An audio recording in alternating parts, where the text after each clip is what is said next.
Hi everyone, it's Reverend Deanna Cox here. I am on location at one of my favorite little roadside stops on the way to Roseland. So I'm pleased to finally actually have time to stop here and soak up and get to a little bit closer up. I'm Reverend Deanna Cox. I serve the United Church of Canada in the physical communities of Daysland, Killam, and Roseland. And I also serve this online community of DKR United. And this is our midweek reflection for this week. We are in the midst of a Lenten series called Holy Vessels. And there's my tripod again. You love the bloopers though, so there we go. We're in the midst of a Lenten series called Holy Vessels. And this series is about how we are vessels for the sacred and how that impacts or is part of our healing process.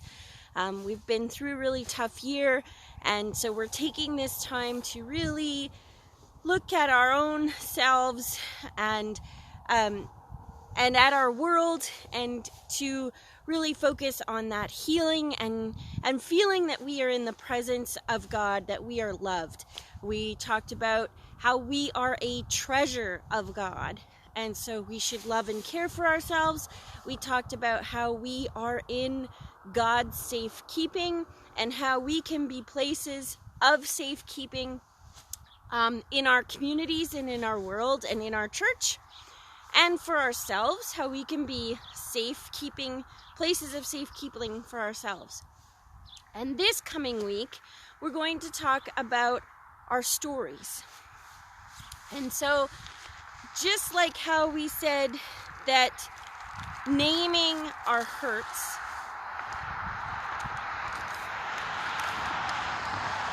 is a very important part of our healing, so are our stories. Our stories are so much a part of our healing.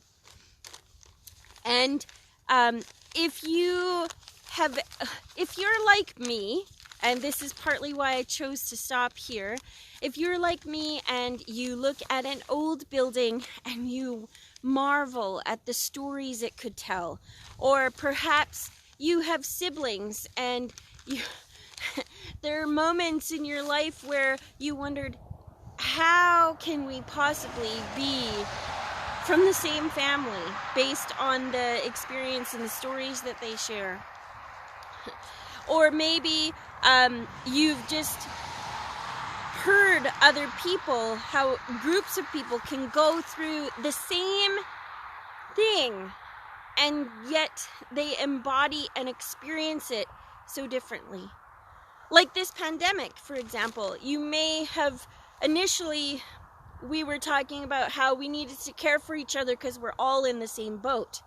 But then we began to realize that we aren't in the same boat. Because we all have different things around us, different supports and stories and different histories leading up to this point. But we are in the same storm, each in our own boats, so to speak. And so those are our stories and our perspectives that really have an impact and shape our healing. Just like the story of this building has impacted and shaped its life. And so I used to really puzzle how, people who've gone through the same thing, and sometimes it still puzzles me, how people who've gone through the same thing or been raised in the same family can react or think so vastly differently.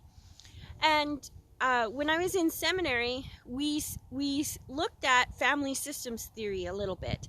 And in it, they talk about how each child born into a family is actually born into a different family. Because the first child Well, they're born into a family that has never had children before. And the second child is born into a family with some experience, but they've never experienced being a family of four. And so on and so on and so on.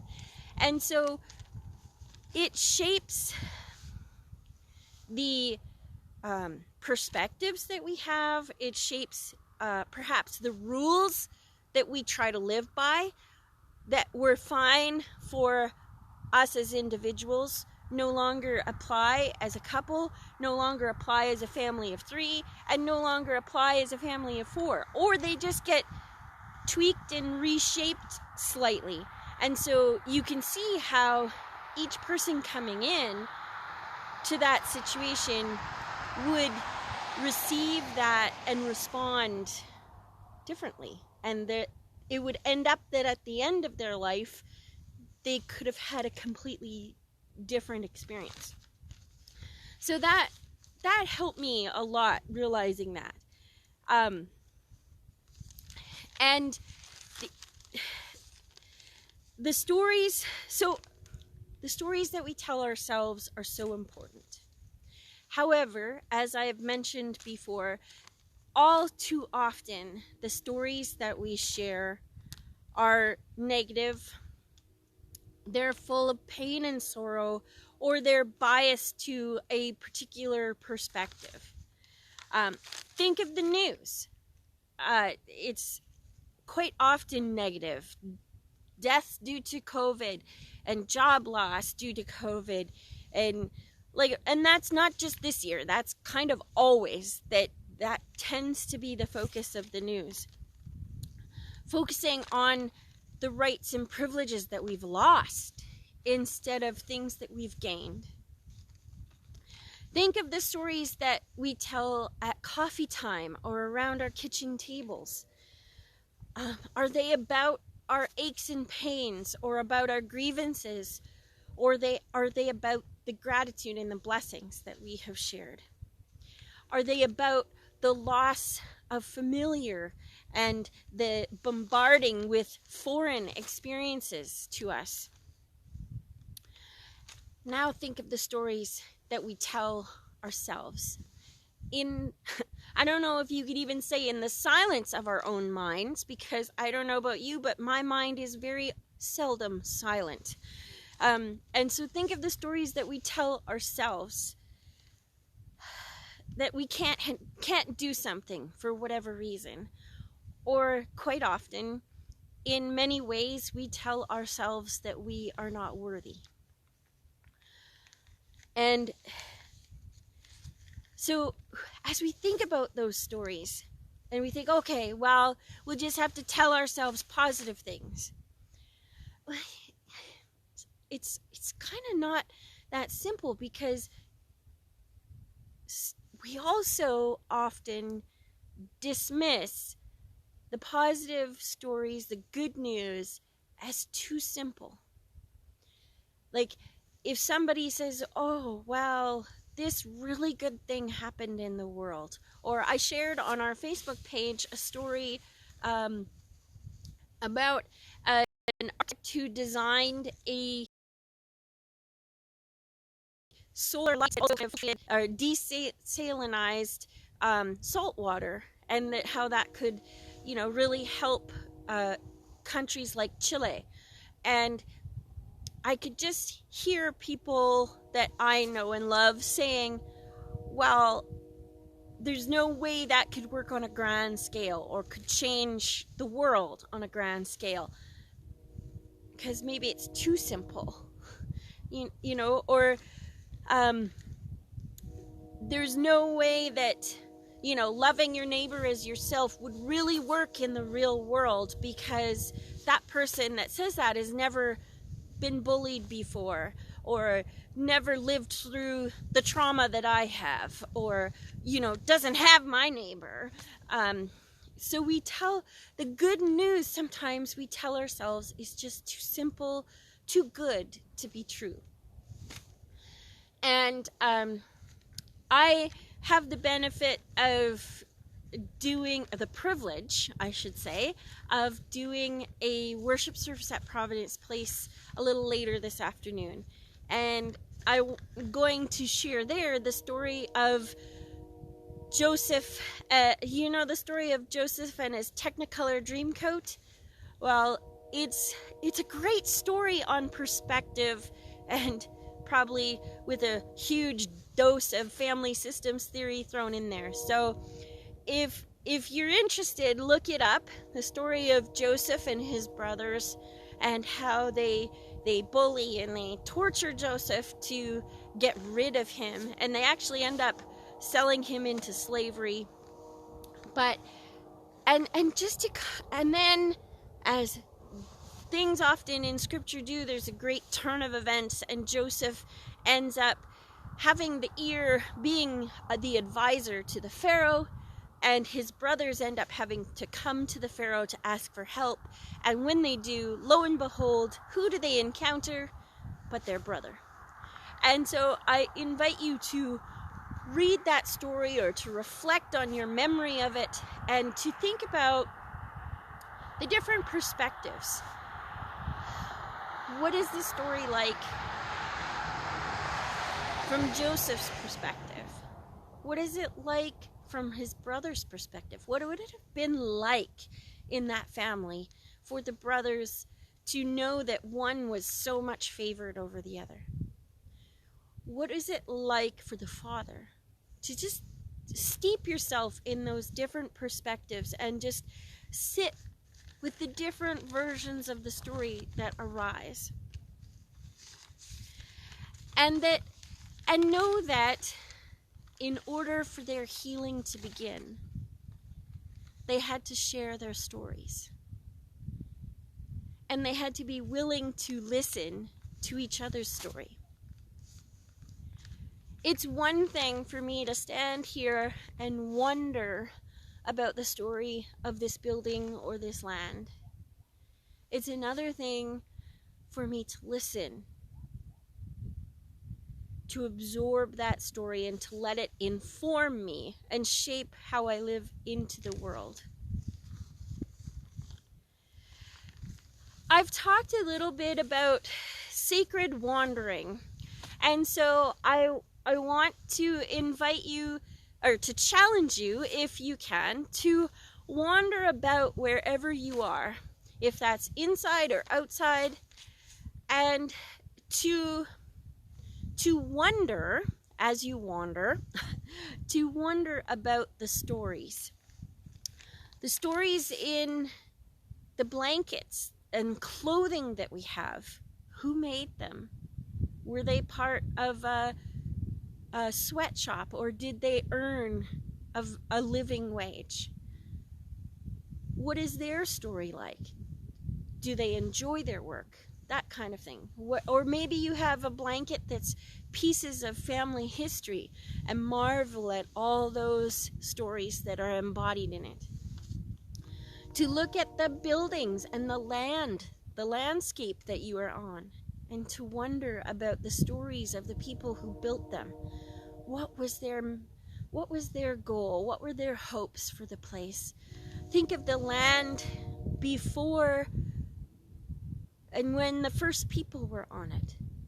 That story. Think of the stories up until when the first settlers came, and those stories, and think of the stories now. And if you can, get outside and imagine the stories around you, and wonder and find the sacred in them. How might things be different if we upheld the fullness of the stories rather than simply one or two perspectives? How might things be different if instead of thinking of the old ways passing away, that we think of them being reshaped and still held, and the essence of what we value being held and reshaped and moved forward in new ways? What if we were able to take a painful story from our life and set it aside, allowing for a more positive perspective to guide us and to fill our hearts. What if, and if you were watching our series, you know that we took, on Ash Wednesday, we wrote down our hurts and we tried to erase them and we crumpled them up and we ripped and we tore it. And then on the Sunday, we taped it together and turned it over and saw a new beginning. So what if we took our crumpled, ripped, torn pages of our past, whether as individuals or as a society, what if we took those crumpled, ripped, torn pages and turned them over, embracing God's unconditional love and grace, welcoming the sunshine of a new day to fill our hearts, a chance at reconciling with ourselves, with each other, and with all of creation. What if we saw ourselves and everything and everyone in the world as part of God's wonderful, creative, colorful tapestry? If we let ourselves believe that with God all things are possible, that we are worthy, so we should tell our story, that we are worthy, so we should be open to transformation, that we are worthy, so we should share our light. Friends, we live in God's world, and let us give bountiful thanks for that. Thanks for joining me for this midweek reflection